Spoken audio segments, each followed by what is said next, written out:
31번 보일러 동체가 국부적으로 과열이 되었다. 한 부분만 집중적으로 과열이 되었어요. 그런 경우는 뭘까? 대체로 물이 떨어졌는데 그쪽만 열 전달이 안 되는 경우. 예를 들면은 이런 거예요. 보일러 물이 들어있는데 안쪽에 때가 끼어 있어요. 스케일이죠. 그런데 불을 뗐어요. 그러면 불이 열기가 전달될 때 스케일이 붙어 있으면 여기까지 진행을 했다가 일부분만 겨우 통과되고 나머지 열기들은 빠져나와요. 이걸 계속 반복하고 있으면 결국에는 이 안쪽에 들어있는 물이 끓을 때쯤 되면은 바깥쪽은 엄청 달궈진 상태가 되죠. 그래서 스케일이 달라붙어 있으면은 대체적으로 열 흡수가 방해돼요. 열 흡수가 방해되면 효율이 떨어지게 돼요.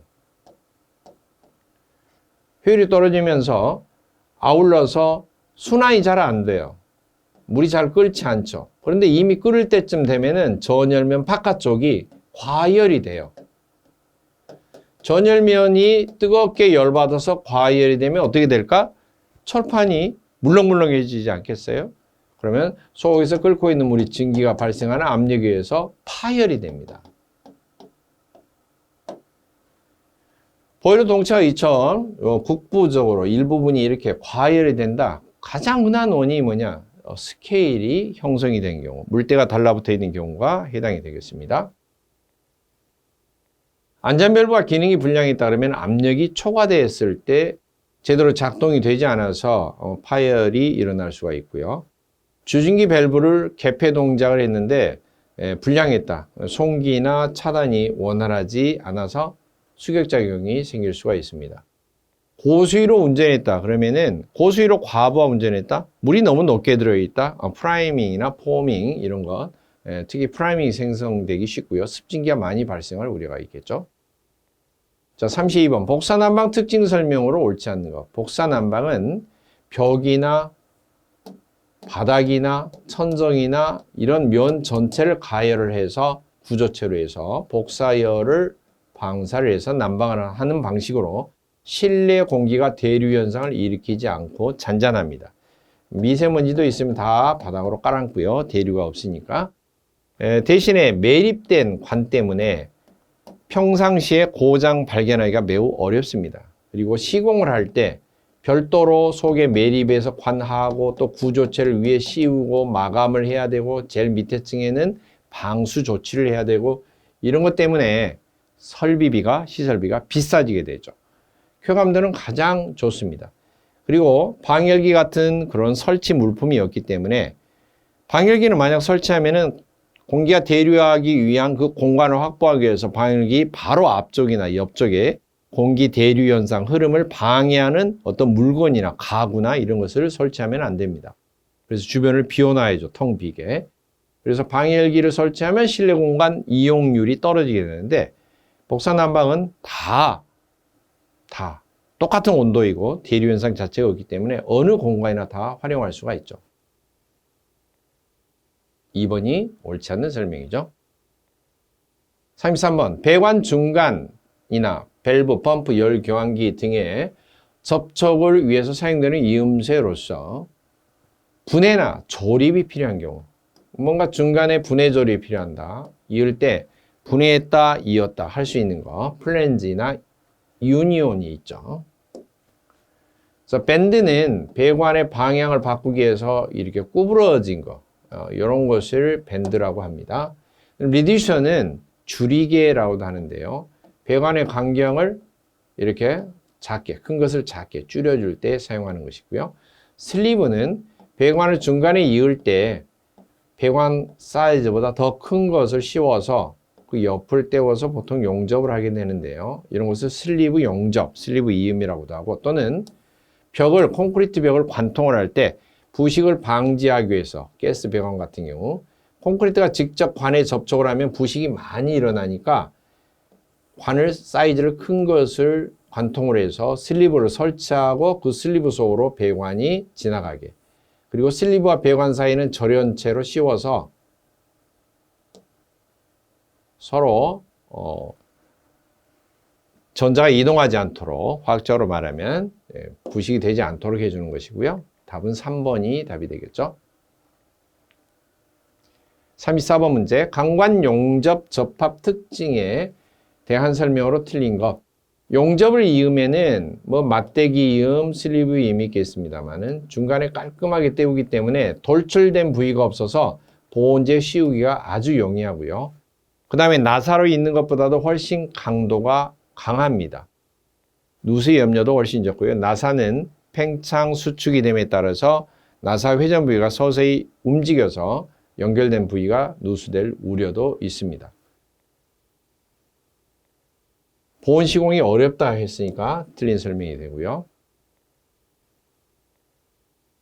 35번. 강관 배관에서 유체의 흐름 방향을 바꾸는 데 사용이 되는 것. 즉 밴드 종류죠. 방금 설명했던 거. 리턴 밴드라고도 하고요. 되돌아간다. 180도로. 이런 것을 리턴 밴드.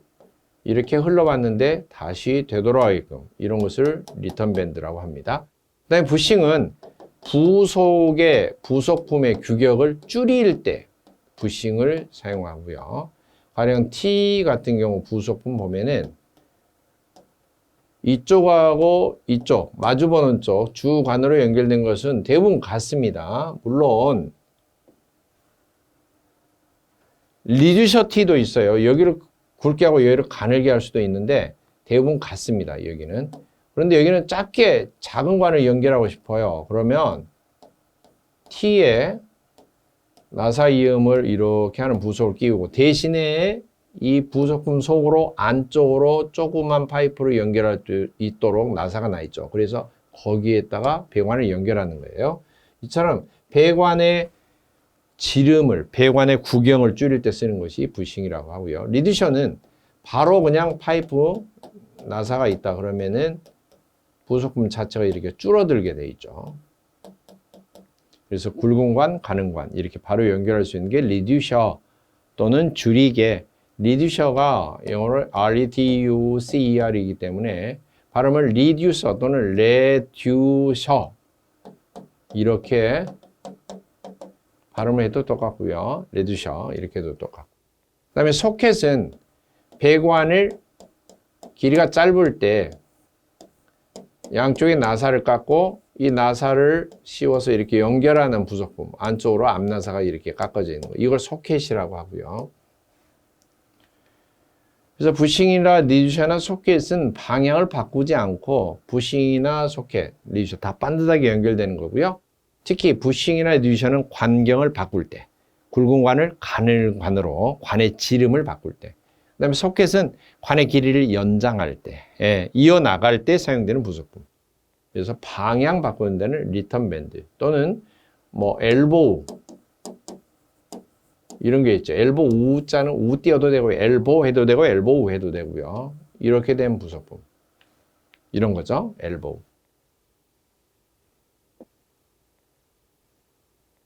(36번) 규산칼슘 보온제 안전 사용 온도 최고 온도는 규산칼슘은 무기질 보온제 중에 하나이죠. 약 650도가량까지 사용할 수가 있습니다. 대표적인 무기질 보온제를 살펴보면 성면 약 한 550도까지 약 300에서 규조토 500도 이하에 사용이 되고 구부러진 부분 탱크 노벽이나 탱크 벽 또는 배관 겉에 반죽을 해서 시공을 합니다. 규조토는 흙의 일종입니다. 그 다음에 규산칼슘 약 650도까지. 그 다음에 앞면이나 이런 것은 600도. 유리세미 글라스로 300도. 무기질에서 가장 고온으로 사용되는 것 1300도까지 최고 사용 온도. 세라믹 파이버, 세라믹. 네와 타일의 일종입니다. 그런 경우는 세라믹이고요. 37번 주철제 보일러에서 최고 사용 압력이 0.30메가파스칼인 경우 수압시험 압력은 주철제, 강철제가 약간 다르긴 합니다만은 이 수압시험은 첫째는 수압시험 목적이 보일러 본체에 주로 이제 실시하는데 균열 여부를 파악하기 위해서. 커다란 원칙이 뭐냐? 최고 사용 압력보다도 높게 해라.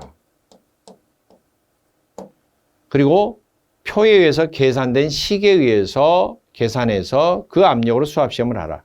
그러나 최소한의 계산 결과가 0.2 메가파스칼 미만인 경우에는 0.2 메가파스칼로 수압시험을 한다. 이게 최소한의 수압시험 압력이고요. 그래서 최고 사용하는 압력, 최사압을 단위를 메가파스칼이라고 하고요. 그 다음에 수압시험을 어느 정도로 하느냐, 수압시험 압력을 비교해 보면은 강철제나 주철제나 구간이 같으면 같이 적용되면 되고요. 0.43 메가파스칼 이하인 경우 0.43 메가파스칼 초과이면서 1.5 메가파스칼 이하인 경우 1.5 메가파스칼 초과인 경우 자, 0.43 밑이면은 수압시험은 2배로 하고요. 2P 최고 사용 압력을 기호로 P라고 하면 최고 사용 압력의 2배. 그 다음에 0.43에서 1.5 사이면은 1.3배 플러스 0.3 메가파스칼. 1.5 메가파스칼 초과되는 최고 사용 압력이면 1.5배. 이렇게 하면 됩니다. 자, 따라서 최고 사용 압력이 0.3이니까 0.43 밑에 쪽이죠. 그래서 2배 하면 되겠죠. 0.3에 곱하기 2배 하면은 0.6. 답이 4번이 되겠죠.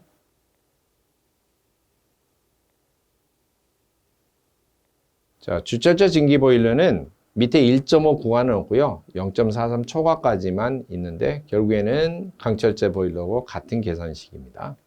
38번. 흑체로부터 복사 전열량, 복사 열에서 전달되는 열량은 절대 온도의 몇 승에 비례하느냐. 흑체는 완전히 100% 까만 물체를 말합니다. 이론상으로. 그래서 모든 복사열을 다 흡수할 수 있는 이런 물체를 흑체라고 하고요. 아무튼 복사에 의한 열량은, 복사 전열량은 스테판 볼츠만 법칙에 의하면, 스테판과 볼츠만 공동 연구죠. 스테판 볼츠만 법칙에 의하면은 그냥 단순한 온도 차이 비례한 게 아니고 절대 온도의 4승 차이에 비례한다. 이게 스테판 볼츠만 법칙입니다. 그래서 답은 3번이 되겠습니다. 실험 결과이기 때문에 문제 39번. 수면계 점검 순서 중에서 가장 먼저 해야 하는 사항으로서 적당한 거. 수면계 점검하는 것은 연결관이 막혀 있는가, 수면계에 연결하는 관이 막혀 있는가, 연결관 상태를 보는 거예요. 수면계는 어떻게 되느냐. 보일러 본체가 있으면 물 쪽에서도 연결관이 있고 증기 쪽에서도 연결관이 있고요. 수면계가 있으면 여기 이제 코크가 있겠죠. 그리고 수면계 물 빼기 위해서 드레인 코크가 있어요. 이건 물콕이고 이건 증기. 그래서 이렇게 들어있겠죠. 자, 첫째 조치로는 증기콕과 물콕을 닫아요. 잠그고 나서 드레인 밸브 열어서 일단 물을 빼내요. 이게 가장 먼저 조치할 사항입니다. 가장 먼저. 그래서 물콕, 증기콕을 닫고 드레인콕을 열어서 물을 빼낸다. 그리고 나서 물콕을 열어서 물이 쭉 빠지는가 보는 거예요. 즉, 이 관이, 연결된 관이 안 막혀 있고 그대로 통하는가 보는 거죠. 확인하면 물 나오네. 확인하면 여기 다시 잠그고요. 그리고 다시 증기 코크를 열어서 증기가 빠져나온 거, 빠져나온 걸 확인해요. 확인하면은 되는 거죠. 양쪽에 다 통과되는 것을 확인하는 거죠. 자, 그렇게 확인한 다음에는 증기 밸브를 열어서 서서히 열어서 증기가 차게 하고요. 그 다음에 물콕을 열어서 물이 올라오게 하는 거죠. 물론 드레인 코크를 다 닫는 상태에서 해야 되겠죠. 답은 3번이 되겠습니다. 물콕, 증기콕을 닫고 드레인콕을 연다. 자, 순서 다시 보시면 물코크, 증기코크를 닫고 드레인코크를 열어서 물을 빼낸다. 물코크를 열어서 물이 빠지는가를 또 확인해서, 즉 연결관에 물이 통하는가를 확인하고 닫는다. 그 다음에 증기코크를 열어서 확인한 후에 증기가 빠져나온 거 보고 닫는다. 그다음에 드레인 코크를 밑에 닫고 이제 증기 코크를 서서히 열어서 증기가 찬 다음에 물 코크도 서서히 열어. 그러면은 다시 연결관을 통해서 증기와 물이 차오르면서 수면계의 수면이 표시가 되겠죠. 40번. 다음 중 보일러에서 용수 관리, 용수 또는 보일러 수 관리라고 생각하시면 돼요. 급수 관리, 보일러용으로 사용되는 물 관리에서 경도, 영어로 하드니스, 딱딱한 정도로 말하는데 경도는 딱딱한 정도예요. 물이 어떻게 하면 딱딱할까? 우리나라 말로 하면 센 물인데요. 센 물, 경도가 큰 물, 경수라고도 하고요. 이 구분은 물속에 어떤 성분이 녹아있으면은 센 물, 경수로 표시될까? 이 경도와 관련된 항목이 뭐냐? 물속에 Ca, 칼슘이나 Mg, 마그네슘 이온이 녹아있는 것을 말합니다. 이 적게 녹아있으면 경도가 낮다, 연수라고 부르고요. 많이 녹아있으면 경도가 높다, 경수라고 부릅니다. 경도는 보일러 수 중에 칼슘 이온이나 마그네슘 이온 용해된 정도를 나타낸 것으로 스케일 1이 됩니다. 41번. 보일러 점화 조작 시 주의사항으로 설명이 잘못된 것. 1번 유압이 낮으면 점화나 분사가 불량하고 유압이 높으면 끓음이 축적이 되기가 쉽다. 유압이 낮으면 기름을 분사하는 압력이 낮으면 점화가 잘 되지 않고 분사가 불량하고 유압이 너무 세면 많은 양의 기름이 분사가 되어서 미처 타지 못한 기름이 버너 노즐 밑에 이렇게 찔찔찔 흘려서 열을 받아서 까맣게 굳는 끓음 또는 탄화물, 카본 등이 축적되기가 쉽다라는 소리고요.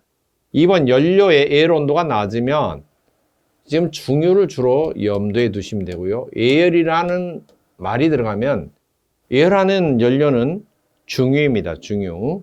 기체연료로 에어한다. 그건 아니고요. 분사하기 전에 에어를 미리 살짝 데펴주는 건 중유입니다. 중유는 에어 온도가 낮으면 아직도 끈적거리기 때문에 안개처럼 분사가 되지 않아요. 그리고 분사를 해봤자 버너 노즐에서 이런 로켓 똥구멍으로 나가는 불꽃 모양이 아니라 쭉 이렇게 물줄기처럼 밑으로 떨어지게 돼서 여기서 끓음도 많이 발생하고 불꽃이, 이 불길이 한쪽으로 치우쳐서 흐릅니다. 편류라고 하는 것은 치우쳐서 흘러간다. 치우칠 편입니다. 끓음 분진이 발생하기 쉽다.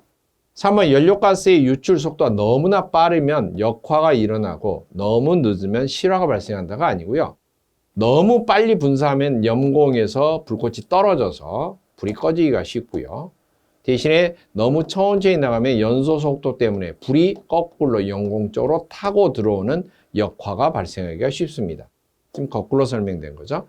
그리고 프리퍼지 시간이 너무 길면, 프리퍼지는 연소 점화하기 전에 연소실 내부를 공기를 보내서 환기시켜주는 작업이죠. 점화 전에 환기하는 거 프리퍼지인데 너무 오랫동안 하고 있으면 연소실이 냉각을 초래하고 너무 또 짧게 하면은 미온수 가스가 충분히 환기가 안 돼서 역할을 일으키기가 쉽다.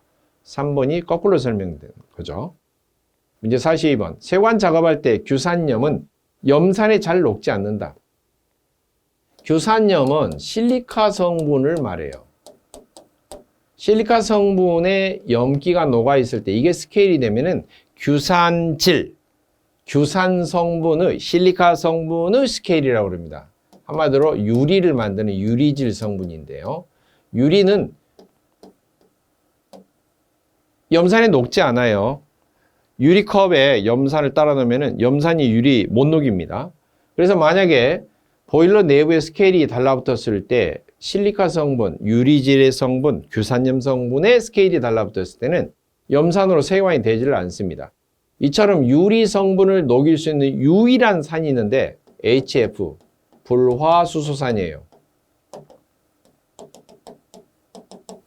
불소와 플로르와 H, 하이드로겐이 붙어있는 불화수소산 또는 이것을 합해서 불산이라고도 합니다. 그냥 불산, 불화수소산.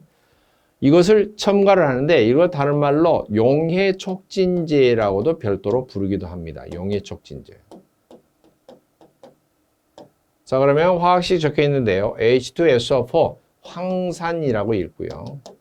HF 불산, NH3 암모니아이고요. 암모니아는 알칼리 세관할 때 사용하거나 또는 아까의 생활은 주로 가성소다를 사용합니다만 pH 조정할 때 사용하는 거죠. 그 다음에 Na2SO4는 황산기와 나트륨이 붙어 있어서 황산 나트륨, 나트륨을 소다로 읽어도 되는데요. 황산소다 그렇게 읽어도 됩니다. 해당상 HF가 되겠습니다. 유리, 실리카 성분을 녹일 수 있는 산은 불화수산 HF입니다. 용해촉진제라고 하고요. 43번. 이동 및 회전을 방지하기 위해 저 지지점 위치에 완전히 고정하는 지지금속으로 열팽창, 신축엔 영향에 따른 부분을 미치지 않도록 배관을 분리해서 설치 고정. 자, 이처럼 배관을 고정, 옴짝달싹 못하게 이런 종류를 전부 다 리스트레인트라고 하는데요. 리스트레인트 종류가 앵커, 스토퍼, 가이드 이런 세 종류가 있죠.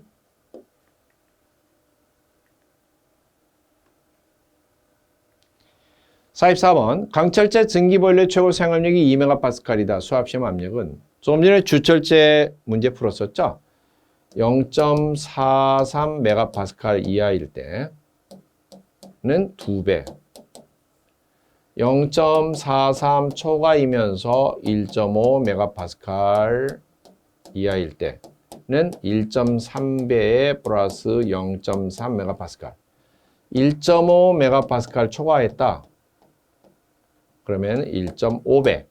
따라서 2MPa이니까 1.5 초과한 경우죠. 1.5배니까 최고 사용압력 2MPa의 1.5배. 예, 그럼 뭐예요? 3MPa 이렇게 되겠죠. 정답은 3번이 되겠습니다. 45번. 보일러 열 효율 향상 대책으로 틀린 거. 열 효율은 공급한 열, 연소실에서 발생한 열 중에 얼마나 많이 흡수할 수 있느냐, 최대한 흡수할 수 있도록 해야겠죠. 손실을 줄여주면서요. 틀린 거. 열 손실을 최대한 억제한다. 운전 조건 양호하게 한다. 연소실의 온도를 차갑게 낮추면은 연소가 잘 안 되죠. 연소실이 뜨거울수록 연소가 활발하게 잘 되는데요. 3번. 연소실이 냉각이 되면 안 되겠죠. 그래서 연소실 온도가 떨어지는 거, 냉각이 되는 경우는요. 연소에 필요한 딱 공기만 제대로 들어가야 되는데 과잉 공기가 너무나 많이 들어갈 때, 이럴 때는 연소실이 점점 냉각되게 되겠죠. 연소실의 온도가 낮으면 진동연소, 연소실이 떠는 진동연소 원인이 되기도 합니다. 46번. 증기보일러에서 캐리오버 발생 원인과 가장 거리가 먼 것. 캐리오버라는 뜻은 증기가 발생될 때 습증기가 많이 나와서 이 습증기가 증기관으로 유입되는 것을 말해요. 그래서 증기와 물방울이 공통으로 동시에 사용처를 향해서 출발한다. 그래서 기수공발이라고도 하는데요. 한마디로 습증기가 발생된다. 이런 것을 먼저 상황을 생각해야 됩니다. 보일러포가 급격하게 증대했다. 갑자기 과부하 운전이 된 거죠. 2번, 증발부의 면적이 불충분했다. 3번, 증기 밸브를 급격히 열었다. 그러면 일단 프라이밍이 많이 생기기 쉽고, 프라이밍이 생기면은 습증기가 발생하기 쉽고요. 4번, 부유 고용물이나 용해 고용물이 존재하지가 않는다. 깨끗하다는 거죠. 그래서 사실 프라이밍, 포밍이 일어나면 습증기가 많이 발생하는데, 그럴 때에는 보일러 수위가 고수위인데 과부하 운전을 했다거나, 과부하 운전이에요. 과부하 운전. 또는 보일러 수가 농축이 돼서 불순물이 많았다. 이런 경우가 대부분 포밍 프라이밍의 첫 출발점입니다. 그리고 또 프라이밍 중에 하나가 뭐냐? 증기 밸브를 급격히 열어서 보일러 압력이 갑자기 훅 떨어지는 경우. 이런 경우는 사이다 병뚜껑 확 터서 압력을 뽕 빼는 경우하고 똑같은 경우죠. 그래서 4번은 물이 깨끗하다는 소리인데요. 깨끗하면은 포밍 프라이밍이 안 생기고, 그러면 습증기가 발생하지 않고, 그러면 캐리오버가 유발이 되지 않겠죠.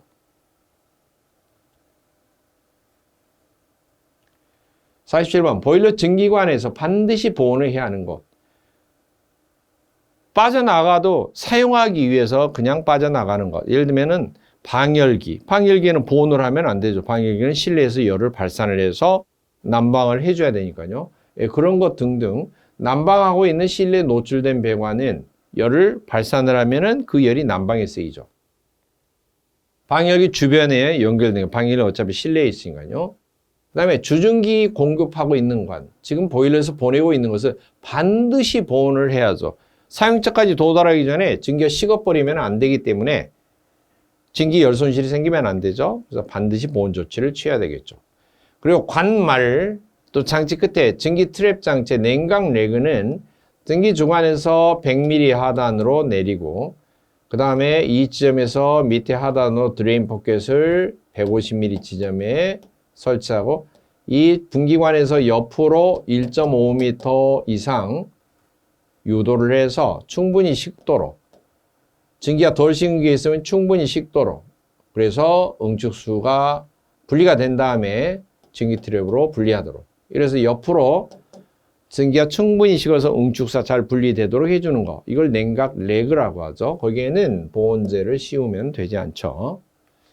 47번 답은 3번이 되겠습니다. 48번 보일러 연소실 내에서 가스 폭발이 일어났다. 가장 적절한 원인이 뭘까? 프리포즈가 부족해서 미연소 가스가 가득 차 있다. 해당이 되겠죠. 연도 쪽에 댐퍼가 뒤쪽이 열려 있죠. 열려 있다? 그러면 잘 빠져나가겠죠. 연소용 공기를 다량으로 주입했다. 공기가 들어가 있으니까 환기가 되겠죠. 연소용 공기가 오히려 다량으로 들어가면 너무나 과잉으로 들어가면 연소실이 냉각이 될 망정 가스 폭발은 안 일어나겠죠. 연료 공급이 부족한 게 아니라 과대하면은 공기량에 비해서 연료 공급이 너무 과대하면 불완전 연소가 되고 미연소 가스가 생기고 그러겠죠. 그러니까 해당 사항이 없죠. 자, 가스 폭발이 일어나는 원인 1번 프리퍼지 부족. 미연소 가스가 가득 차 있다. 49번 보일러 건조 보존 시에 사용되는 건조제가 아닌 것. 보일러는 방법상으로는 건조 보존이 있고요. 그 다음에 물을 채워서 그냥 보존하는 것은 만수 보존 또는 습식 보존이라고도 합니다. 건조 보존은 그냥 단순하게 건조하는 게 있어요. 그리고 가열 건조라고 하고요. 또는 건조시킨 다음에 물 속에 보일러 본체 속에 흡습제, 물 속이 아니라 보일러 본체 빈통 속에 흡습제를 넣는 것을 사용할 때는 주로 흡습제 종류 중에서도 황, 실, 생, 활, 오, 염 이런 걸 사용하는데요. 황산, 실리카겔, 물 먹는 하마 들어있는 거 있죠. 생석회, 활성 알루미나, 오산화인,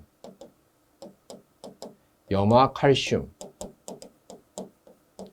이런 종류를 사용하고요. 암모니아는 보일러 수를 공급할 때 약알칼리성을 유지하기 위해서 사용하는 알칼리성 약품, pH 조정제로 사용되는 것이죠. 답은 1번입니다.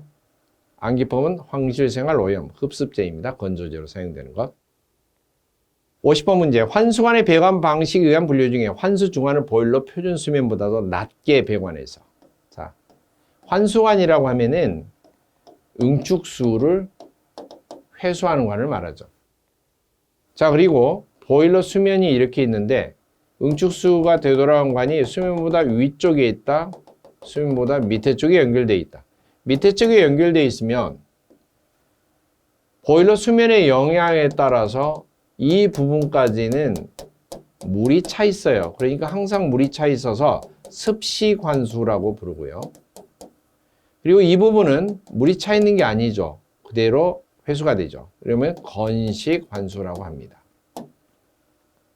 따라서 표준 수면보다도 낮게 배관했다. 밑으로 내리가 있다. 그러니까 습식 환수가 되겠죠. 자, 그 다음에 응축수를 기계실로, 즉 보일러 쪽으로 되돌아오게 하는 그 환수하는 방법에 따라서는 중력환수, 기계환수, 진공환수 이렇게 나눕니다. 그래서 지금 적당한 답은 4번이 되겠죠. 51번 보일러 운전 중에 1일 1회 이상 매일매일 실행하거나 상태를 점검해야 하는 것으로서 가장 거리가 먼 매일매일 안 해도 되는 거죠. 1번 안전밸브 작동되는 거. 분출 상태에서 분출 시험에서 작동 상태 확인. 왜냐하면 안전밸브가 고장나 있다, 스프링이 고장나 있다. 그런 경우는 압력 초과 시 보일러 파열될 수 있는 사고가 일어나죠. 보일러수 분출 작업, 매일매일 가동 전에 더러운 농축수 빼줘야겠죠. 저수의 안전장치, 수면기 하단까지 물이 떨어졌을 때 경보가 울리는지 비상정지가 되는지 확인하고 제어 상태, 제어 장치 검사해야죠. 그런데 여과기 상태는 매일매일 분해하거나 또는 교체하거나 점검하지 않고요. 여과기에는 중요한 것에는 앞, 뒤에 압력계가 설치가 되어 있어서 이 압력 차이가 얼마 이상 발생하면 속에 내부에 여과망이 꽉 막혀 있다. 좀 교체를 해야 되겠다. 청소를 해야 되겠다. 라는 것을 알 수가 있습니다. 자, 그래서 답은 확인하면 여과기 상태가 되고요. 여과기는 각 부위마다 대체적으로 전후 압력계를 설치해서 압력차를 점검해서 여과망의 교체 시기를 정합니다. 그래서 매일매일 점검하지 않아도 되고요. 예를 들면 오일 여과기, 중유 배관에서 버너 직전에 설치되어 있는 그 여과기에는 압력차가 전후에 0.02 메가파스칼 이상이 되면은 여과망이 좀 막혀 있구나 판단하고 분해해서 여과망을 청소한다. 문제 52번. 보일러 수압시험을 하는 주된 목적. 수압시험 지금 벌써 관련 문제가 3개 나왔죠. 주철제, 바로 이 회차에 앞에 나왔고, 강철제 수압시험 문제 나왔고요. 그 다음에 이번에는 수압시험의 목적에 대해서 물어봤네요. 설명한 거 균열 여부 파악한다. 그랬죠? 균열 여부 파악한다. 3번이 답이 되겠죠? 그리고 최소한 0.2 메가파스칼 이상으로 실시한다. 최고 사용 압력보다는 높게 실시한다. 최고 사용 압력보다 높게 실시한다.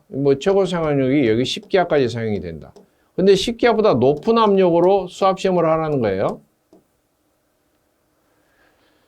많은 독자분들이 잠깐 혼동할 수가 있죠. 몇 차례 설명한 적이 있는데 보일러 철판 그래요. 만들어 놓고 10기압까지만 써라. 이거 넘어가면 안 된다. 이렇게 해놓고 수압시험 할 때는 정작 그것보다도 더 높은 압력으로 해서 균열이 있는가 없는가 파악한다?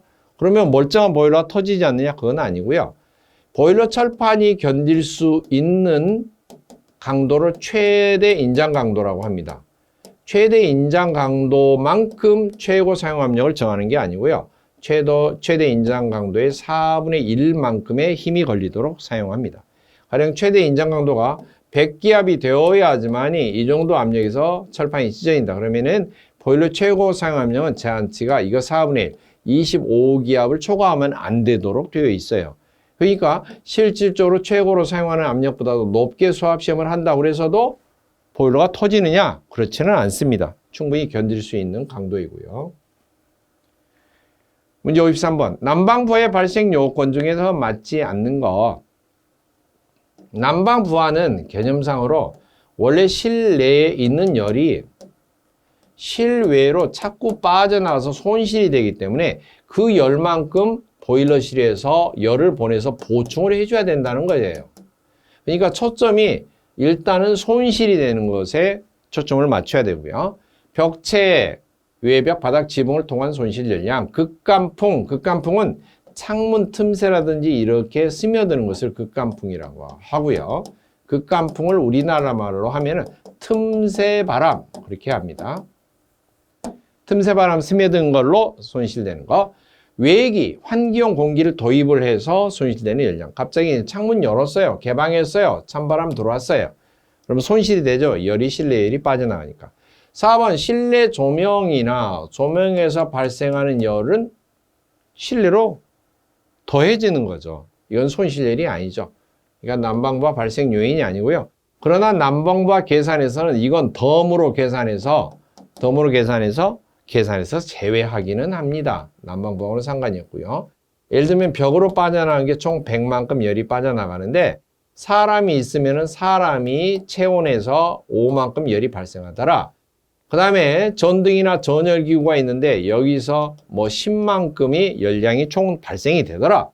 그러면 보일러에서 보낼 때, 열량을 보낼 때, 실내에서 100 빠져나가면 100 보내려고 봤더니 사람 몸에서도 5 나오고 전등에서도 10 나오니까 15를 빼서 여기서 85만 보내면 되겠네 라고 하면 안 되는 거예요. 이런 건 무시. 왜? 이렇게 무시를 안 하면은 85만 보내면 사람이 없으면 5가 안 채워지잖아요. 전등에 불을 끄고 있으면 10이 안 채워지잖아요. 그래서 만약에 만족을 하려면 사람이 항상 나가지도 못하고 있어서 열을 계속 체온으로 발산을 해야 되고 전등에서도 계속 켜놔가지고 잠잘 때도 켜놓고 자야죠. 그래서 난방부가 계산할 때는 손실열 순수하게 그것만 계산을 하고 실내에서 발생하는 열은 여유치로 간주하여 계산할 때 아예 빼놓는다. 그렇게 돼 있고요. 따라서 4번이 해당 사항이 없는 것이 되겠습니다. 54번 팽창 탱크에 물이 넘쳐 흘렀다. 팽창 탱크에 설치하는 관이 무엇인가? 이게 이제 배수관, 환수관, 오버플로우관, 팽창관은 개방식 팽창 탱크에 해당되는 말이고요. 흘러 넘쳤다 일수관입니다. 넘칠 일자를 써서 바닷물이 넘치면 해일 그렇죠. 그래서 물이 넘쳤다 일수관. 영어로는 overflow, flow 흐르다 넘쳐서 흐르는 관. 자, 어떤 것인가 구조를 한번 살펴볼까요? 자, 개방식 팽창 탱크인데요. 팽창 탱크의 위에 덮개를 덮고 바깥에 공기가 통하도록 배기관. 그래서 대기압이 통해서 유지가 되겠죠. 일정한 수면을 유지하기 위한 볼탭이 있고요. 볼탭에 오르락 내리락 하면서 급수 밸브 자체를 열었다 닫았다 차단해 주죠.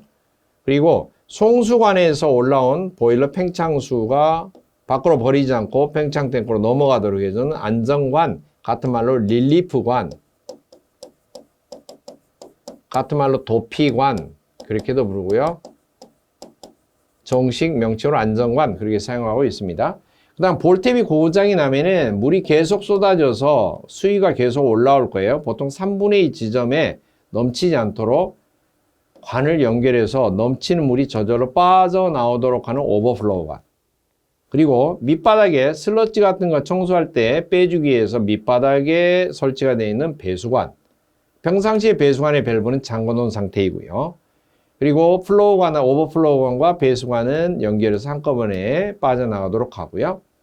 자, 그 다음에 팽창관은 환수주관에 주로 연결을 하는데 이 팽창관은 바닥으로 연결할 때는 바닥보다 25mm 돌출되게 연결하거나 측면에 연결할 때는 바닥에서 25mm 띄운 지점에 최소한 연결을 합니다. 바닥에 쌓여있던 슬러지 등이 이걸로 흡입이 되지 않도록 약간 띄워서 연결한다. 이 자체도 팽창관을 바닥에서부터 몇 미리 띄워서 25mm 이상 띄워서 연결을 한다. 그것도 시험 문제 별도로 나오고요. 55번부터는 법규 문제입니다. 온실가스 감축 목표의 설정 관리 필요한 조치에 관하여 총괄 조정 기능을 수행하는 자. 지금 이 저탄소 녹색 성장법에서 이번 회차는 문제가 많이 나오는데 현재는 이 법규가 폐지가 되었죠. 그렇더라도 상식적으로 한번 알아둘 사항만 봅시다. 온실가스 환경에 관련된 문제예요. 온실가스 지구온난화를 일으키는 문제죠. 주된 총괄하는 장관은 환경부 장관이 되겠습니다. 그리고 부분별에 연결되어 있는 업무 협조를 해야 되는 관장기관들은 최대한 환경부 장관의 총괄 업무에 대해서 협조해야 되는데 농림축산식품부, 산업통상자원부, 또 환경부, 폐기물 분야, 국토교통부, 건물교통 분야 이런 것 등등을 전부 다 협조를 해야 됩니다. 56번 저탄소 녹색성장기업법상 온실가스에 해당되지 않는 것. 이 법이 아니더라도 지구온난화를 일으키는 온실가스에 해당이 되지 않는 것. 이산화탄소 대표적이죠. 메탄, 소가 방귀 뀌는 거 대표적입니다. 육불화 황, 불소하고 황하고 결합된 거. 수소는 연료죠. 연료. 수소가 연소가 되면은 H2O 수증기가 되죠. 수증기. 이건 온실가스가 아니고요. 온실가스라고 하는 것은 이산화탄소, 메탄가스, 아산화질소 N2O, 수소불화탄소 HFCS라는 것이 뭐냐면은 프레온 종류를 말합니다. 과불화탄소, 육불화황, 그 밖에 대통령령으로 지정하는 것 등등에 있습니다. 57번 에너지법상 에너지 공급설비로 분류하는 것이 아닌 것. 에너지 공급설비 그러면 에너지를 생산하고 전환하고 수송하고 하는 것을 공급이라고 쳐주고요. 수입설비는 공급설비가 아니고요. 공급한다, 제공한다라고 하는 게 생산, 전환, 수송, 저장 하는 설비를 에너지 공급 설비라고 합니다. 58번. 온실가스 감축 에너지 전략 및 에너지 이용 효율 목표를 통보받는 관리업체가 규정사항을 포함한 다음 연도 이행계획을 전자적 방식으로 연재까지 부문별 관장기관에 제출하는가. 이 환경부 장관에 제출하는 건데 매년 12월 31일까지. 이건 저탄소 녹색성장법에 나온 내용이었습니다. 등등 해당 사항이 지금은 좀 삭제되어 있는 부분이니까 참고사항으로만 잠깐 보시는 것이고요. 59번. 자원을 전략하고 효율적으로 이용하며 폐기물 발생을 줄이는 등 자원 순환 산업을 육성 지원하기 위해서 다양한 시책이 포함이 되지 않는 것 있는데요. 자원의 수급 관리, 유해하거나 또는 재제조하거나 재활용이 어려운 물질은 사용을 억제한다. 3번 에너지 자원으로 이용이 되는 목재, 식물, 농산물 등 바이오매스의 수집이나 활용. 또 4번 친환경 생산체제로의 전환을 위한 기술 지원. 그랬는데요. 자원 전략, 또 폐기물 발생, 그것이 아니고요. 친환경 생산은 별도 부분이죠. 자, 60번. 에너지용 합리화법상 열사용 기자재가 아닌 거 그랬는데요. 전기 순간 온수기는 해당 사항이었고요. 열사용 기자재 대표적인 거 한번 보면 어떤 것이 있을까? 자, 먼저 보일러 종류입니다. 기관 종류예요, 한마디로. 강철 보일러, 주철제 보일러, 소형 온수 보일러, 구멍탄용 온수 보일러, 추결식, 전기 보일러 등등 보일러 종류이고요. 그 다음에 태양열 지별기, 태양열 빨아들이는 거, 압력용기에서 1종, 2종 압력용기, 용기의 내부 크기나 압력에 따라서 구분하고요.